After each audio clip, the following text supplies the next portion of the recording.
On today's episode of the Mark Titus Show, Coleman Crawley is joining me. Coleman was a guy who popped up on my radar about a year ago. He was going around to small schools around the country, mostly the Northeast, but around the country, trying to just basically have some intel on some of the smaller teams that he anticipated being in the NCAA tournament. So when the time comes in March to fill out your bracket, and a guy like me that watches a lot of power conference basketball is staring at like a Virginia Tech or something. I'm like, yeah, I know those guys, but who are they playing? They're playing Towson. Like I don't know anything about Towson.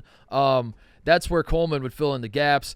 He went viral, or at least viral in college basketball circles, whatever that looks like, a couple different times where he was, behind a bench of a small school with a crowd of like 50 people, and he's clapping it up and yelling at the coaches and encouraging them. I don't know. I liked his energy and had him on the show. I thought we vibed well, and I wanted to have him back on because I've been watching a lot of the not a ton. Let's not get crazy, but I've been watching more and more smaller schools. Don't say that to insult the schools. Just the reality that, the non-ACCs and Big Tens and SECs and Big 12s, Big East, the power conferences.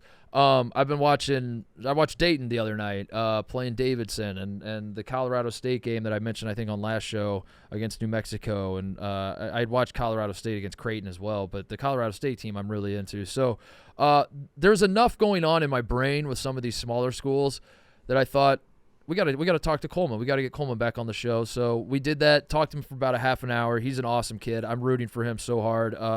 He works his balls off and knows what he's talking about, very informed on all these. I cannot stress enough how difficult it is to come on a show like this, and we didn't really do much prep at all, and I just started like throwing names and players and teams and like what conferences you like, all that sort of thing, and to be able to just like rip off guys and resumes and all that, I will always be impressed when guys can do that because it tells me that they're legit, and he is certainly legit. So I hope you enjoy. If you're new to Coleman's work, I hope you enjoy the conversation with him about we did just like a broad discussion on all the teams that we like and players we like that are not classified as power conference teams, if that makes sense. So that coming up. Going to talk about some other inside Barstool stuff. It was a huge day at the company today. I'm wearing a Ben Roethlisberger jersey, which is a questionable choice, but there's a good reason for that we'll talk about. And Ohio State Rutgers. I wonder what happened in that game, TJ. Maybe we'll talk about that a little bit. All that coming up. Let's get to it. All right, as I just said, I am wearing a Ben Roethlisberger jersey, for those of you watching on YouTube, which I feel the need to call out because it's a questionable decision. I'm not stupid. This is I do not exactly want to be wearing a Ben Roethlisberger jersey around town regularly, but I did this because one, it's Jersey Day on Mostly Sports, the other show I do with Brandon Walker, and every Thursday we wear jerseys, whatever. And I was looking for a jersey to wear today. I have no idea why I have this. I still don't really have a good reason. It's a 2X, too. It's a 2X. I will say, when I was in high school, baggy clothes were in a big way. I did probably wear 2X in high school. I have no idea why I would have bought a Ben Roethlisberger jersey. Maybe it was on sale. I mean, at the time, we didn't know some things about him that we now know. He was a rookie quarterback that won a Super Bowl, if I remember correctly. He won it in his rookie year, right? That's Big Ben's. That was Big Ben's thing. I thought he won the. Didn't he win the? Am I misremembering that? I thought he's won 2 Super Bowls, right? Didn't he win in 2005 against the Seahawks? Is this right, Cody? I see a head nodding. I'm stalling. Confirmed. He was a rookie. His rookie year, Super Bowl champion. I'm pretty sure that's what it was. I imagine. Second season. Oh, shit. Whatever. He was a young quarterback. He was the youngest Super Bowl winning quarterback in NFL history. That's what it was. He was the youngest quarterback to win a Super Bowl. I probably saw this on sale somewhere not long after that, and I was like, I don't know. He's going to be awesome, right? He's going to win 1,000 Super Bowls. Maybe I'll get that jersey. I don't know what the story is. I'm just trying to fill in the blanks because all I know is that I own a Ben Roethlisberger XX jersey that I did not realize I owned until my parents brought a huge box of jerseys to my house and were like, dig through this and find something you want to wear to Jersey Day.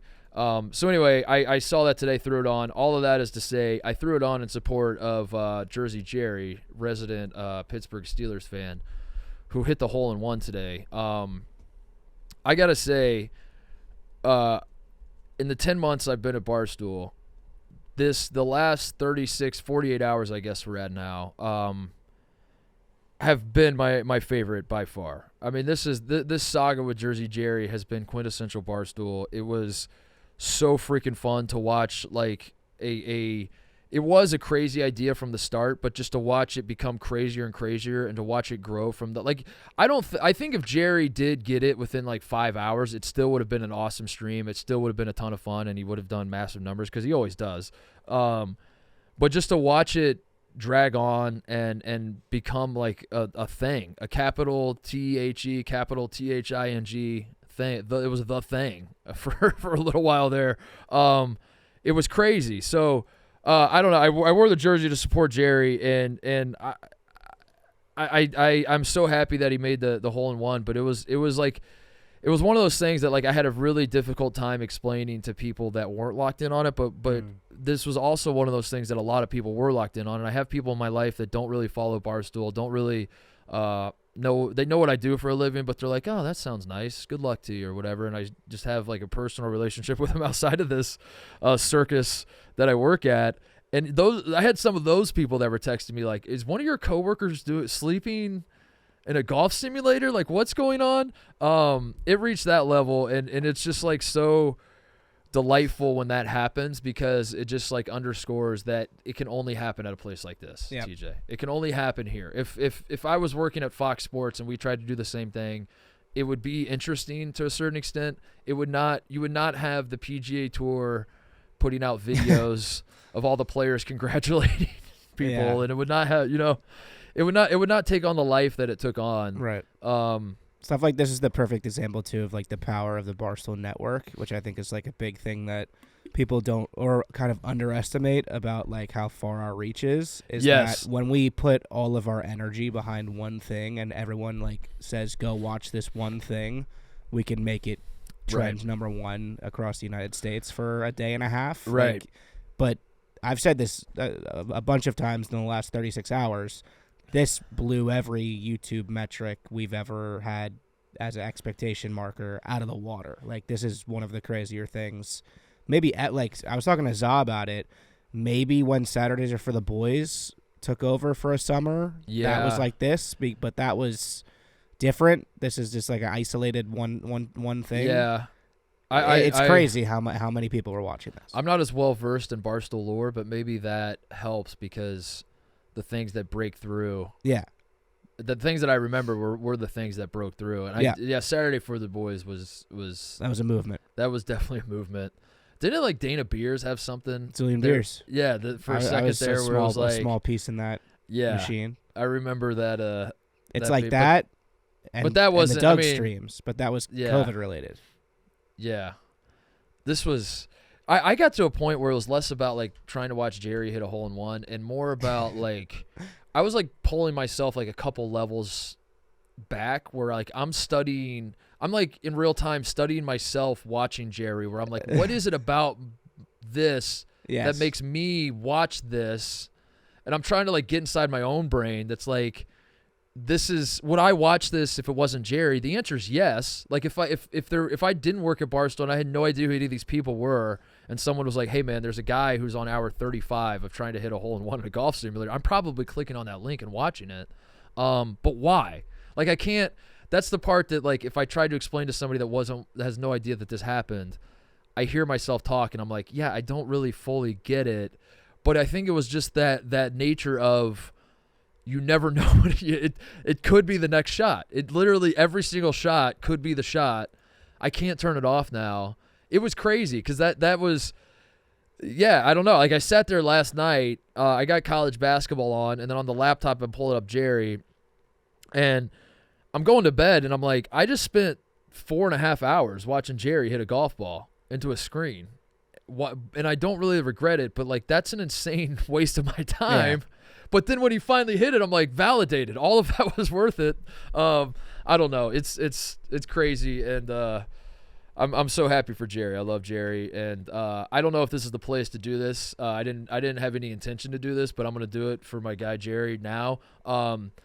He gets an unfair rep at this company as like being the surviving Barstool deal where he was the charity case, and everyone was saying that he was getting voted through just because everyone feels bad for him, and whatever the narrative can sometimes be around Jerry.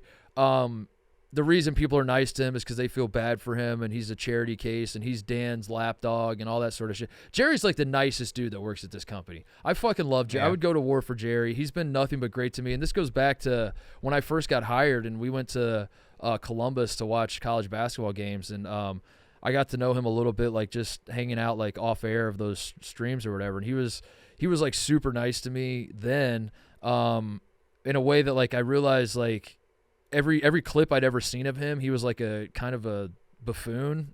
That's the wrong word. He was, you know what I'm saying? Like Jerry, like he's shitting his pants, right. And he's doing stuff like that. And then I'm just like talking to him, like, dude, you're the nicest guy. Like you're so down to earth and cool and all that.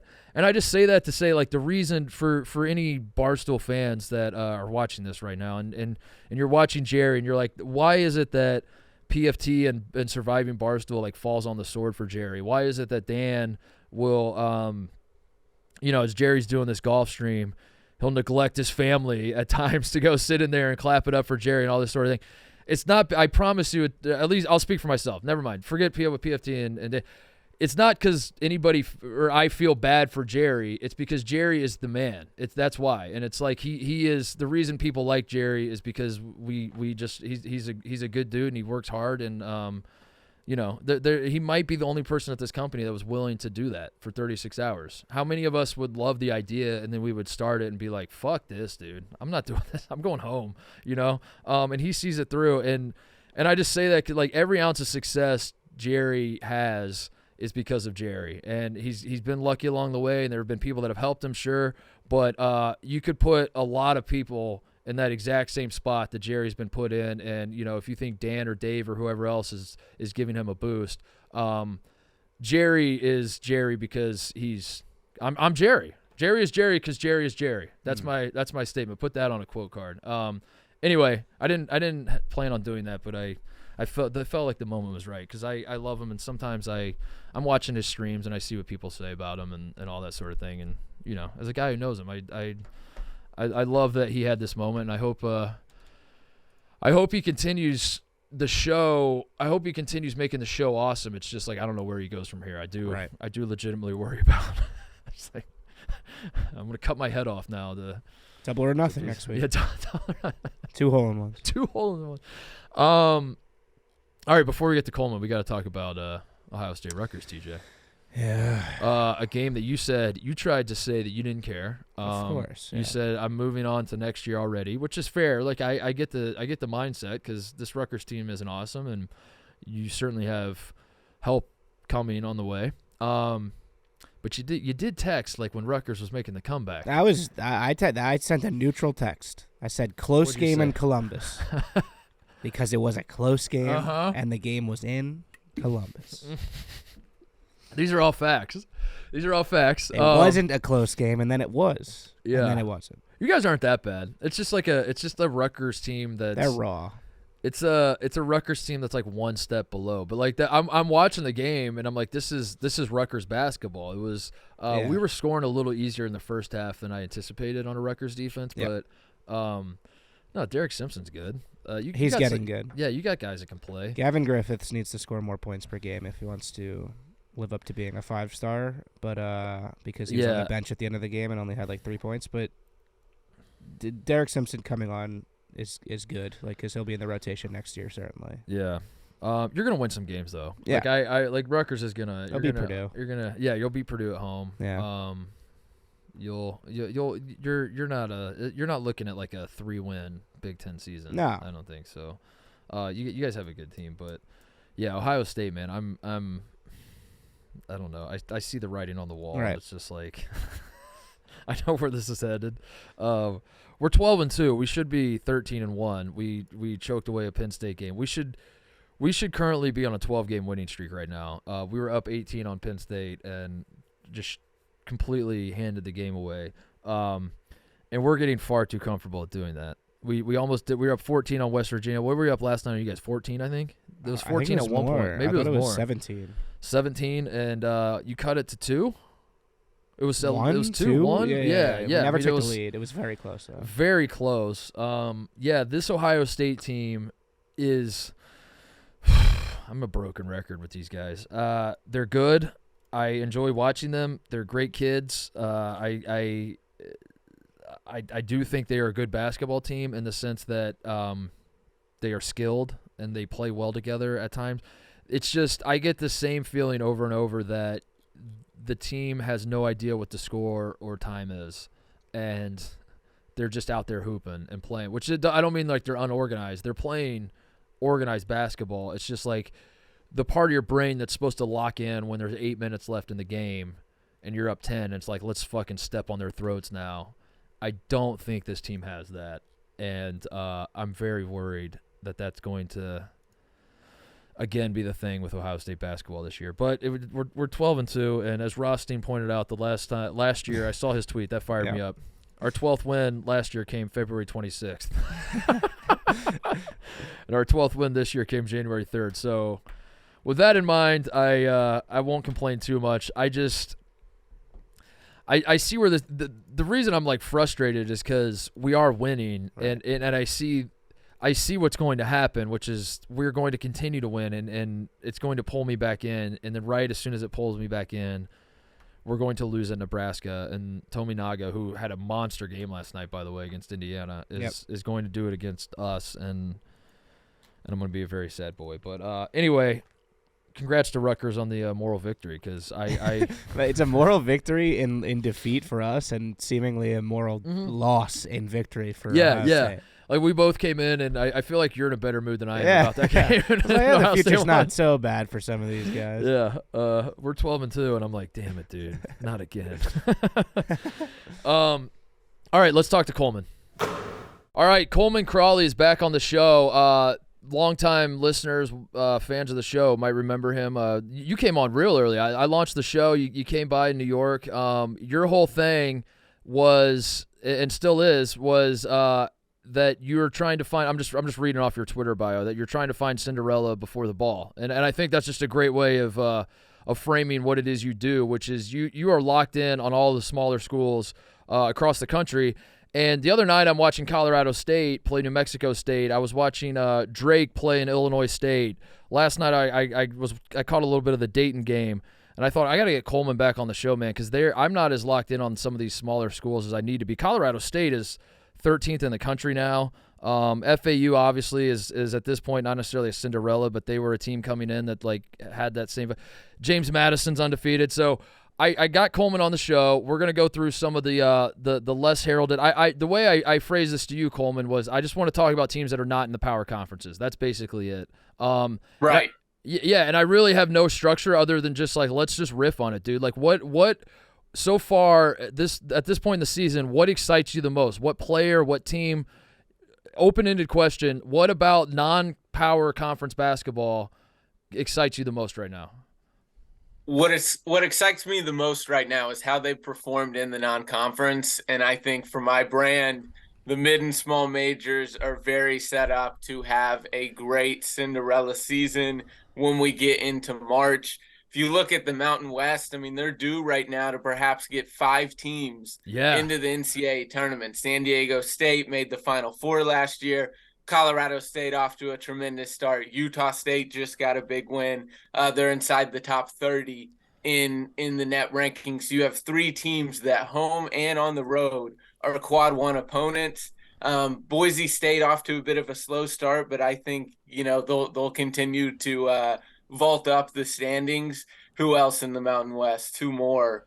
Nevada, I think in New Mexico. New Mexico has so much talent. So the Mountain West is right up there with some of the lower tier Power 6 conferences, and they've got a chance to get 5-6 bids in. You never hear that about a mid-major league anymore. Yeah. And then each of the other, I think, 4 big ones, Missouri Valley, West Coast Conference, A-10, and the American, all I think can get multiple bids. And then we have some 1-bid leagues that have the opportunity, if they're champ, loses in the tournament, in their conference tournament, they could potentially get in. So just how the mid-majors have performed in the non-conference is what has me most excited. Yeah, the Mountain West is legit, dude. I was watching the Colorado State New Mexico game the other night, and Colorado State is so fun. Their offense is awesome to watch. Isaiah Stevens is an absolute bucket, and the Cartier kid that's like what is he, the D2 transfer, D3? I don't remember, but they move the ball. They all cut well. They don't take bad shots. Isaiah Stevens will sometimes take bad shots, but he's so good that it goes in. I don't know if I fully trust their defense, but whatever. They check all the boxes for me of a fun mid-major team. Now they're ranked 13th in the country, so they're not exactly. I don't know what your definition of Cinderella is. Like they might mess around and be a top 10 team before too long, but they are not exactly a brand though nationally that you look at going into college basketball season and say, I'm going to lock in on Colorado State. And that's where I found myself. I love this Colorado State team. They got a big one Saturday. They're going to Utah State, who's good too. So to your point, right. I'm really, really into the Mountain West myself. I mean, for Colorado State, they went 6-12 last year in this conference. Yeah. And now they're ranked 13 in the country. The depth of the Mountain West in that depth allows for so many quad 1 and quad 2 opportunities to continue to build your resume. The rest of the conference, at least in the top 6, at least if you look at KenPom, all of those teams are more defensive than offensive oriented. So Colorado State is the one team that's the exception. Yeah. So it'll be interesting to see how it plays out all season long. I don't think they end up winning the Mountain West. I think they're a little too offensive focused, but Isaiah Stevens, Cartier, Scott, Clifford, they are a very fun team to watch and one I'd love to see make a second weekend. The other thing about the Mountain West that's underrated is it is a conference full of banger after banger atmospheres at all these San Diego State. I've been to games there. It gets crazy. The pit in New Mexico is crazy. Utah State I've never been, but I've seen that place get. I assume this weekend it's going to be crazy. How many of those have you been to personally? So that's the biggest fault of my venture. I've never gone west of I-35. Too much land, not enough schools. No, I get it. And yeah, you're right. The Mountain West brings some of the best environments, and I've never got to see one. So unless funds start to change, that would be big time to get to go out west. No, that makes total sense, man. It is hard. That was a wake up call for me when I moved west. Was like, I'm gonna just be going to all these West Coast college basketball games, and then I realized you're basically stuck in LA, and that's even going to San Diego State. I was like, man, that's kind of a far drive to get to San Diego from LA. But no, it's great atmosphere, great basketball. Mountain West has really positioned itself, especially with the death of the Pac-12 coming. Mountain West is like right there as a very, very good conference and a conference I'm excited about too. The other one for me, I'm going to answer my own question. You said the Mountain West. I am fired up about what is happening in the Missouri Valley. This Indiana State team is very fun. I don't know how good they are, but they are very fun. And for me, like, that's what I want out of the smaller schools is like, we'll figure out how good you are in March. Right now, I just want to know that you're fun. Xavier Johnson on Southern Illinois is a bucket. He's fun to watch. Tucker DeVries at Drake and that team, like I assume they're going to be the favorites to win the conference. But the Missouri Valley has, I don't want to say it's like wide open, but there's a lot of different, like DeVries was the player of the year last year, but now I'm looking at like Avila at Indiana State and Xavier Johnson. I'm like, one of these guys could win player of the year. Any of these teams can win the conference. Yeah, are you as much of a fan as the Missouri Valley as I am? Absolutely, I am. And I love to see, again, talked about the Mountain West depth. The Missouri Valley, at least for their standards, the depth has much improved. The bottom of the conference outside of Valpo has all improved. So there's more opportunity for quad 2 games, which I think gives the Missouri Valley a chance to get multiple bids. Indiana State right now is 31st in the net. So if they perform well in the regular season, even if they lose in Arch Madness, they could still get in. They're similar to Colorado State, a team that's right now atop the conference, but very offensive oriented. In the defensive end, the lack of the commitment there scares me. They play extremely up-tempo, fun brand, but I don't know if long-term it's going to be successful. I like Drake with the Breeze, with their balance a little bit better. And yeah, Southern Illinois with Xavier Johnson's the biggest question mark to me. I went and watched them at home against Bradley last year, put up 48 points. with Domask, with Lance Jones. Both those guys are gone. Yeah. Johnson averaged 7 points a game last year, and this year he's putting up like 25. Yeah. Those guys that have those massive jumps from one season to the next, I don't know who they're working with, but it baffles me. Well, man, so often it's this way in the NBA too, but in college certainly it's less about talent and more about opportunity, and guys just get more of a green light, and that's sometimes all it takes. It cracks me up, like especially it seems to happen more in the NBA. I don't know why Jalen Brunson's a guy that comes to mind. Like he was always good in college, but like he gets to the NBA and he's playing alongside Luka. Luka gets hurt, and then like I remember that playoff series where like Luka would be out of games for the Mavs, and then Jalen Brunson got like the ultra green light and would just go bananas, and then everyone's like, "Damn, this guy's really good." I'm like, he's kind of been good always. He's just been playing with a guy who's got the ball. So there's so many. Yeah, there's so many hidden gems, man. The guys get their opportunity and they rise to the occasion. What players, what individual players would you say? You're like I don't know how to phrase the question. Maybe the team's not as good. Maybe the team is good. I don't know. Just like individual. If there was such an award for like the guy that is not on ESPN or Fox every night, but is balling out, and you love watching him, does such a guy exist? One, I mean, you mentioned them earlier, but Dayton out of the A10, and they're poised right now with where they stand to potentially get an at-large bid. Knowing Dayton and what they've done recently, they'll find a way to screw it up. Injuries, something like that. But DeRon Holmes is so fun to watch, especially year after year watching him expand his game. He's now a 44% three-point shooter. Yeah. So at 6'10", 6'11", with that size in the A10, he can typically body guys inside. But now when you got to guard him all the way out to 20 couple feet, that just expands the rest of their offense. He's one of my favorite players to watch. I'm trying to think of some others that I've seen. You know, one interesting one, this is why I love traveling to all these small conference games. Tyler Thomas is the leading scorer for Hofstra, was averaging about 25 a game. I think he's now down to 22.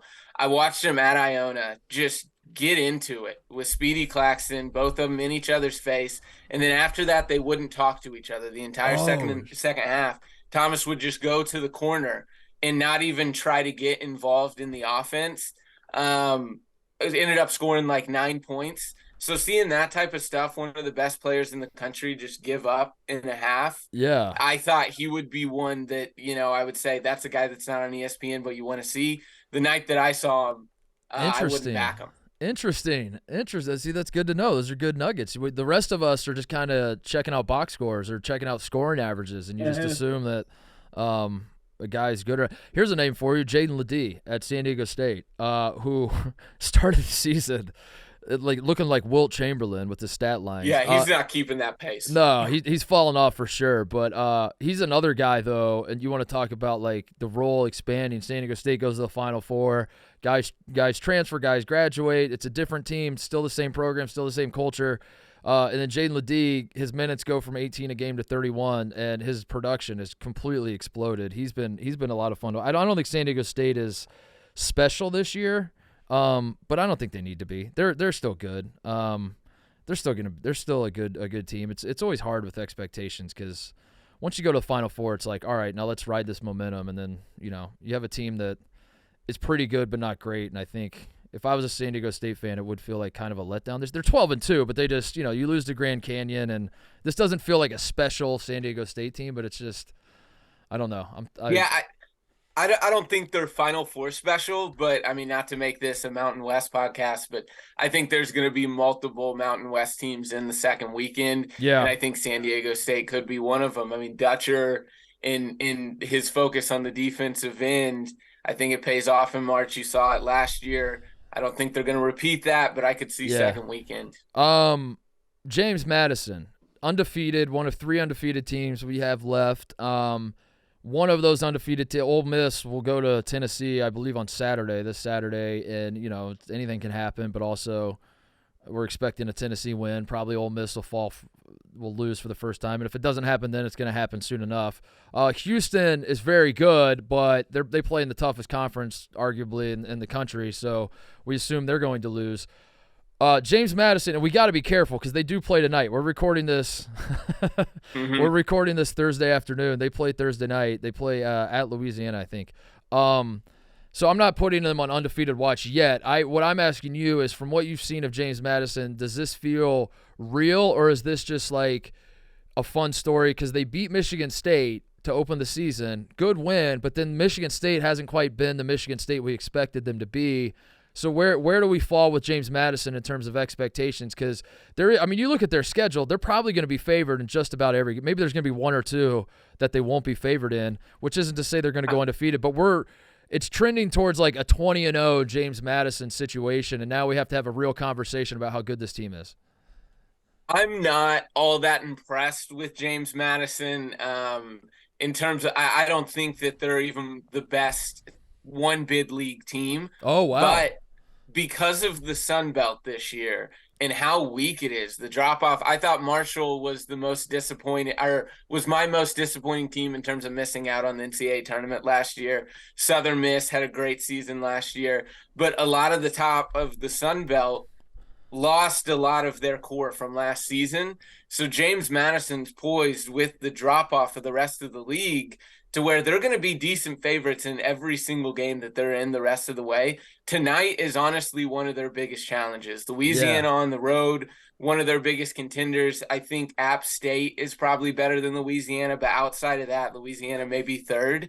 So if they get through tonight, if they get through tonight, I think it's looking pretty strong for them to be, 20 couple wins. And okay, can they be undefeated heading into the NCAA tournament? I haven't really thought about it, but I'm going to think about it for the first time right now on the air. We're not worried about a situation where they've won like 28 games, but they still have to win their conference tournament to win. I don't know. What does their resume look like? The win of Michigan State's big time. Yeah, no, they don't have very many quality wins. I want to say they just have 3 total quad 1 and 2 wins. So, and they aren't going to have very many quad 2 opportunities with the Sun Belt being not very good. So I think they can afford probably 2 losses, but that's about it. So they got to still be that's pretty crazy, perfect dude. if they lose in the championship. Yeah, man, like they drop. Let's just hypothetically, they lose at App State. You said tonight, whatever. They lose tonight. They lose to Louisiana and App State. And they're 28-2 entering the Sun Belt tournament. That would be wild if you have to win. Like they opened the season beating Michigan State. They beat a good Kent State team too in the second game. But yeah, they don't. I'm looking at their schedule now, and metrics, it's not great. Their metrics are just not great. Even Kim Pom has them like 64th, and when you're undefeated and you don't have very many good opponents remaining on your schedule, it's tough for you to improve very much from there.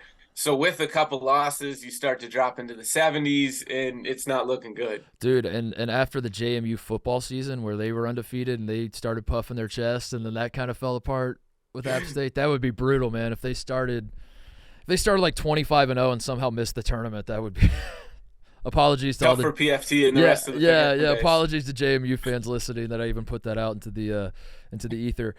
Speaking of like having to have a good schedule and all that stuff you're just talking about, this time of year, one thing that I always do and a lot of college basketball fans do is we pivot to Gonzaga and we say, all right, now Gonzaga's non-conference is over, and for a long time there, Gonzaga would not necessarily play a tough non-conference schedule. Those days are long gone. Gonzaga does play. They realize that the West Coast Conference isn't going to give them the competition they need, and so if they want to get a 1 seed in the NCAA tournament, you got to load up in the non-conference. They've done that in recent years, and they've earned the right to like earn their reputation. I would say, but I still look at the WCC and ask myself, like, will there be enough teams that can give Gonzaga a challenge, 1, to make the conference interesting, 2, to get Gonzaga battle tested for the NCAA tournament? I don't think this Gonzaga team's that good. And on top of it, I don't think the West Coast Conference is that good.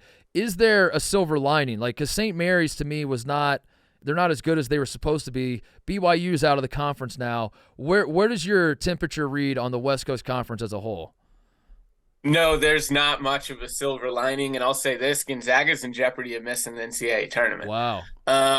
Of the 5 biggest, mid-major conferences, I would say all of them perform better than preseason expectation in the non-conference, except the WCC, and they were significantly worse. San Francisco's the only exception to that, but San Francisco's played nobody. Their metrics are great because they've killed most everybody, but they don't have really quality wins. Gonzaga, against every really good team they played, they lost. They really needed to split against either Washington or San Diego State, but all of their wins now look meaningless. USC, UCLA, Syracuse, none of those wins mean very much anymore. They're 57th in the net. St. Mary's has several losses. They're 53rd in the net. Those are two teams that I thought would be second weekend teams. St. Mary's a 5 seed last year, bringing back 3 of their 4 leading scorers. I think the issue for Gonzaga, they already didn't have much depth. When you lose Vinters for the season, that killed much their chances to look anywhere like they have in recent history. For St. Mary's, Logan Johnson meant a lot more to that team than I thought. Just as a creator, they miss him as a creator to set up their offense. They're still elite defensively, but lacking on the other end of the floor.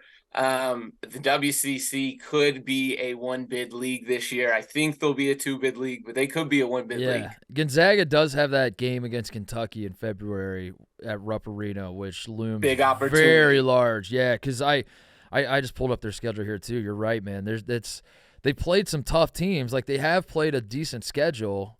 It's just they've lost all the good teams. And that's not how this works. You have to beat good teams eventually, and there's just not a lot of opportunity left. Except for that Kentucky game. So that'll be a big one for sure.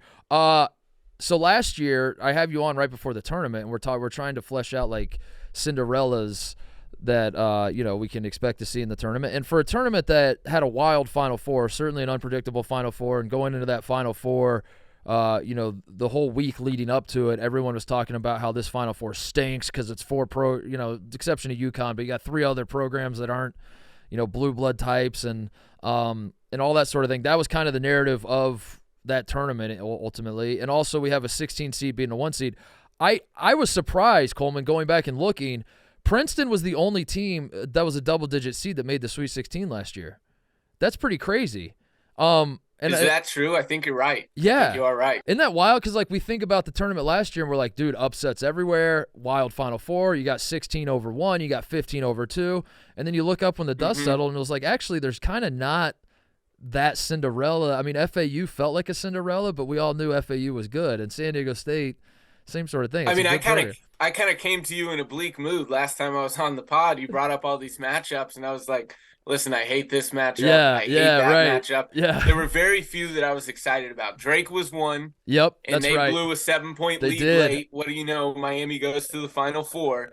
And then Furman was the other, but then they got blown out by San Diego State in the round of 32. They go to the Final Four. I went to 8, 12, and 13 seed games thinking that's where the money's made in terms of Cinderellas. Yeah. Only one got the win, Furman, to kick off the day. So wasn't a great year for Cinderellas except the long shots. Fairleigh Dickinson and then Princeton. And Princeton this year, that's my best team in a 1-bid league. That I think's better than James Madison. Wow. Better than Grand Canyon. I think Princeton's the best team in a 1-bid league. All right, well, expand on that. Like, what? I mean, I didn't they lose their top 2 scorers from last year? And absolutely. I thought they would.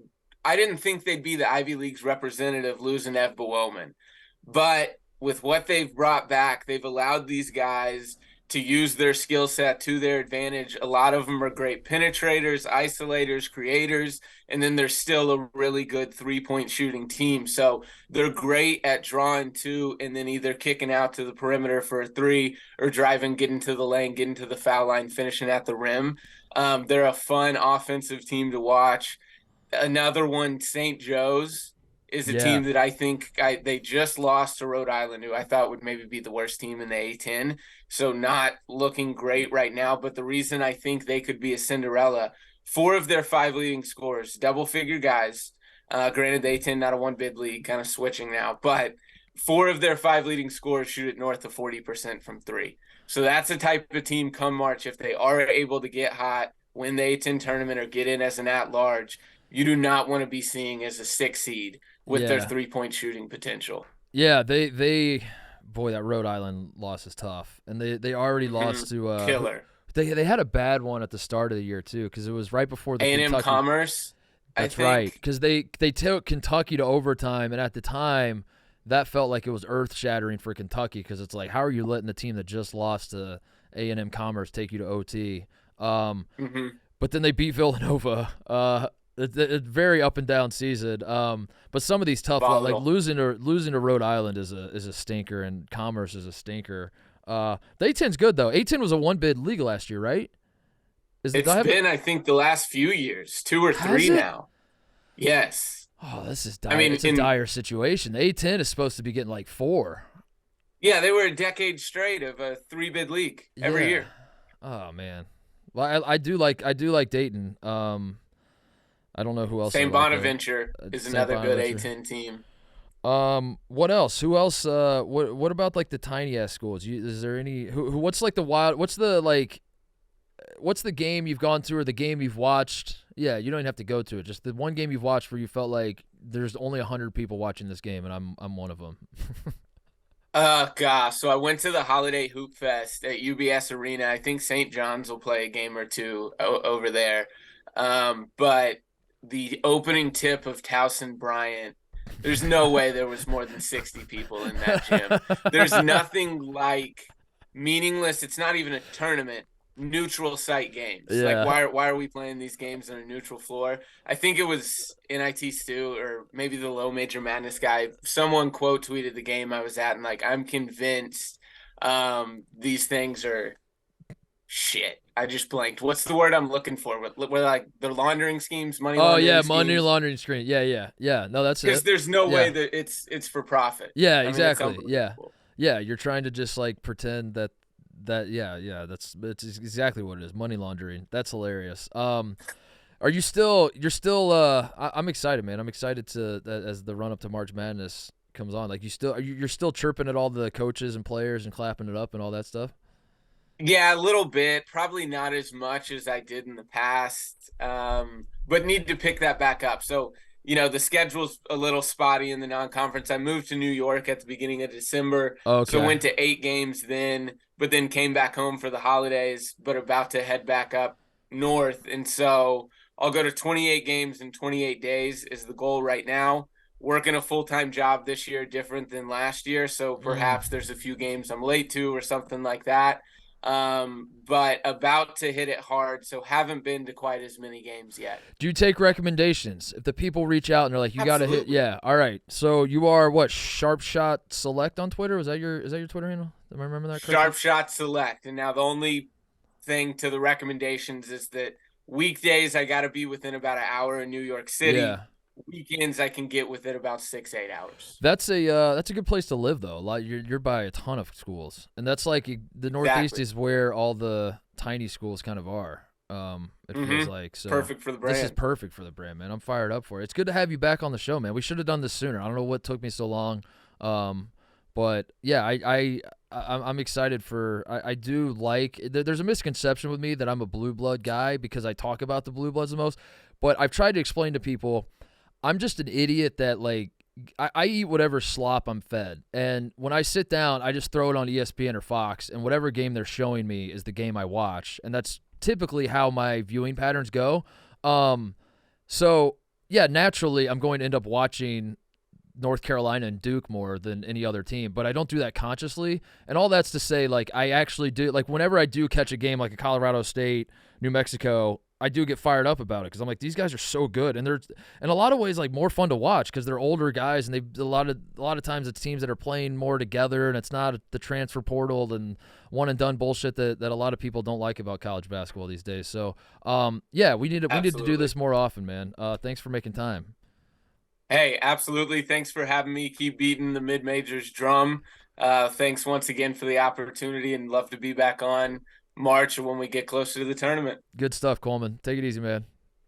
See you, Mark. Thank you. All right, thank you to Coleman for coming on the show. He's the best. Sharp Shot Select. Go follow him. Go support his work. I promise you might think right now you don't care. You're going to care. That bracket's going to pop up in March. You're going to stare at it, and you're going to be like, I watch a lot of college basketball, and yet there are a lot of teams on this paper that I don't know anything about, and that's what Coleman's for. So go follow his work, and and support him because he is very much a guy that I appreciate. I love having him on the show, and I love what he brings to the college basketball media space. All right, so before we get out of here, I guess I will this Pat Bev thing. It's not a rivalry. It's not. I mostly sports accounts putting out graphics, head to head sort of thing.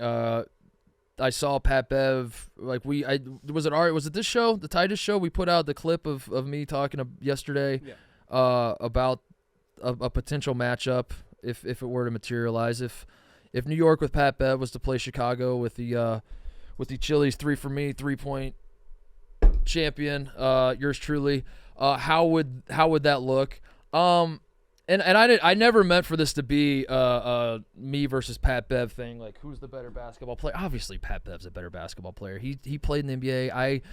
I did see the mostly sports thing. Like, I was blackballed in 2009. I entered the NBA draft. The league said we don't want you. I still never really got clarity on what happened there, but they made me pull my name out of the draft. It's one of the great what ifs in sports history. So yeah, like I've had people rush to my defense, point that out, say Titus probably could have made the NBA if he wasn't blackballed. To be completely honest, I do appreciate the support. I think more likely than not, I would not have made the NBA.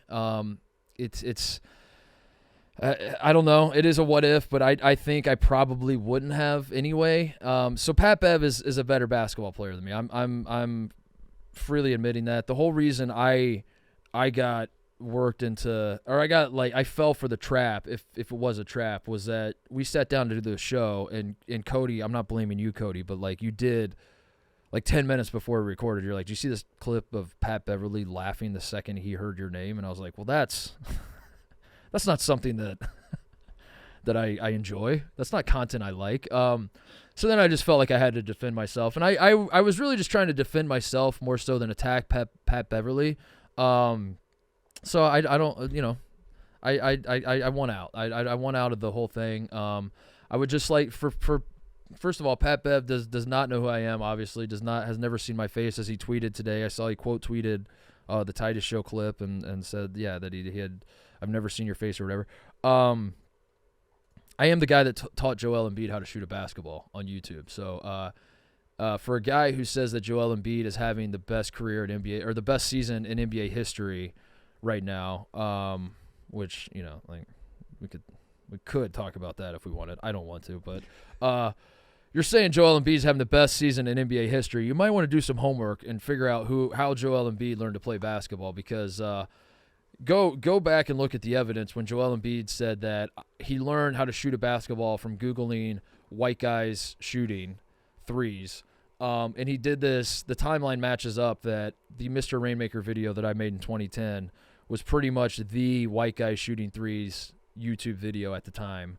So there's a pretty good chance that Joel Embiid learned how to shoot a basketball from me. And for Pat Beverly to laugh when he hears my name. So, like, at this point, TJ, if we're counting it up, you have a guy in myself now who was in the running to coach Chicago State before we mutually agreed that it wouldn't be a great fit. So I'm kind of a Chicago basketball legend for that reason. I'm a Harlem Globetrotter. That's New York. And I taught Joel Embiid how to shoot a basketball. That's Philly. So if we're talking Chicago, New York, and Philly, my credentials speak for themselves, and that's where I'm at with all this. I don't mean for this to be a Pat Bev. I'm not taking shots at Pat Bev.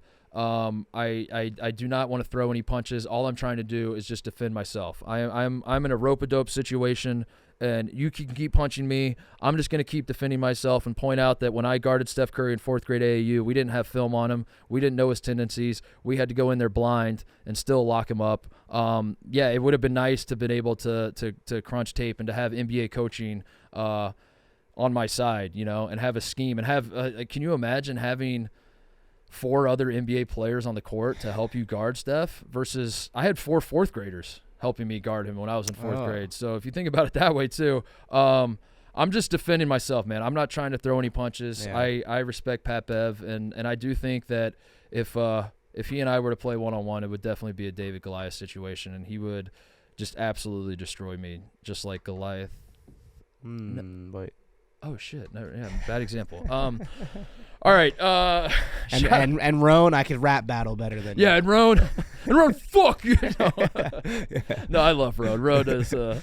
No, that's the thing though. It's like we talked about on the Yak that I pointed out the clip to Big Cat, and Big Cat's like, well, come on, man, like Roan. Yeah. That's what Roan does is he gets people going. I was like, that's what I think was so shocking is like, Roan didn't even get to that point. He just literally said my name. Like if Roan had been like, yeah, there's this guy Titus who's talking a lot of shit, Which he might have been about to do, but he didn't even get. He didn't even get there. Point. That's the part that got me. Was like if Roan had said that and then Pat Bev laughed, I'd have been like, hey man, that's the game's the game. I get it. It was more that he just laughed. Right yeah. They got this guy. They got this guy. This fucking. You guy. are this guy. Yeah, that's not a bad identity to have, to be completely honest. Before we get out of here, shout out to Bryce Hopkins, torn ACL for Providence. I'm very, very sad for Providence fans. This one hurts. You got the Ed Cooley game coming up in a few weeks. It's brutal. It's brutal. There's no other way to put it. It looked really bad when it happened, and then they were reporting initially that it was just like a hyperextended knee or something, and I don't know. You can kind of gauge these things just based on how the crowd reacts. I want to put together like I need to go back and look at like what injuries does the whole place like shit their pants when they happen, and it's actually like not that bad. It's a rarity, right? But like those are fun. Those are fun injuries when it's like, oh, it's just a sprained ankle. That's awesome. But a lot of times you can just kind of you can tell just based on how the crowd reacts. Like they just saw someone get shot and they're just like, oh no, and that's kind of what happened with this one. So when they were saying we're hoping it's a hyperextended knee, I was like, yeah, me too. It is not, and Bryce Hopkins is torn his ACL, and that's obviously a huge bummer for Providence. Other things, this weekend is a fun college basketball weekend. Illinois at Purdue on Friday. Big time game. Two best teams in the Big Ten. Out very early in the Big Ten season, playing each other. This is a matchup that should be a rivalry. I think it might be a rivalry, but I've always, in all my years growing up and now being an adult watching Big Ten basketball, I've always felt like Illinois and Purdue had very similar vibes with their programs. Like they're both very good, but like don't have a ton of history in March. And I don't say that as a slight. I just mean like they both have that like shared fuck not again type feeling in March Madness. They're both like blue collar type schools. Like West Lafayette and Champaign are I will say that they're not very high on my list of Big Ten cities to visit, but that like they're linked by that. They both have like round, rotund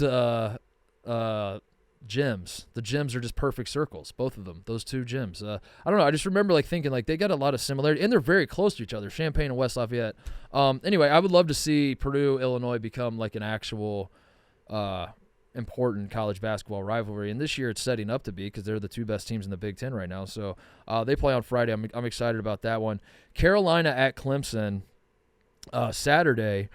I do like this Carolina team. I've talked about that for a little while now. Clemson is I'm one step above wait and see, but I'm not quite there yet at the same time. So I think that's still I'm at the top level of a wait and see situation. They just lost to Miami by 13. Which gives me pause. Like their two losses, they lose to Memphis on the road in a close one. A good Memphis team, no shame in that. And then losing at Miami, like it wasn't particularly close for most of that game. But Miami's a weird team because they obviously went to the Final Four. I think there were some expectations that Miami would be pretty good this year, and I think they still can be. So I'm not panicking about that loss, but. Am I taking Clemson seriously as like an ACC favorite? Am I taking like I said, I'm not at wait and see because the Bama game, really just the Bama game. They win at Alabama, but they've got some good wins. What were the other ones? Let me pull this. TCU is what I'm thinking of. They beat TCU. I watched that game too. I like PJ Hall. I like but it's just something about Clemson, I'm like, I need to see more just a scotch more. And they got Carolina on their home floor on Saturday, so that's a great opportunity for me to walk away from that being a Clemson believer. Ole Miss is at Tennessee on Saturday as well. Tennessee's got to beat the hell out of Ole Miss. I can't handle Mincy cornering me in this office and being like, well, what do you think about the Rebs? We're undefeated. And I'm like, Mincy, I mean, you've played an embarrassment, but they did beat Memphis, and I just said Memphis is a good team, and they did beat Memphis. So, but Mincy, I love Mincy, but like, I don't know how many times I have to explain to him that like Chris Beard is not a likable fellow. Like, the rest of America is not watching Ole Miss start. What is it, 13-0 at this point? And we're not all saying to ourselves, man, what a fun story this is, that Chris Beard gets hired immediately for a situation that 20 years ago he would never be coaching college basketball again, and now he just gets hired immediately at Ole Miss, and they're 13-0, which whatever, beat the teams in front of you, but they haven't really beaten. They haven't played much of a schedule. Tennessee has to beat the piss out of them, and I hope they will. That's on Saturday, so that game is a game that I will certainly keep my eye on. Colorado State, Utah State's the one, though. With Coleman coming on, we're talking about the Mountain West and how good that conference is. Watch that game. And then Marquette at Seton Hall. Seton Hall with another upset against the Providence, against Hopkins going down, obviously makes a big difference in that one. But Seton Hall just full of upsets. Now they got Marquette coming to town. Frank will probably be there, I imagine, and Jenks and the whole crew, and we might get to see another Seton Hall upset. So those are the games I'll probably be watching this weekend. Hopefully you do the same, and we will see you next week.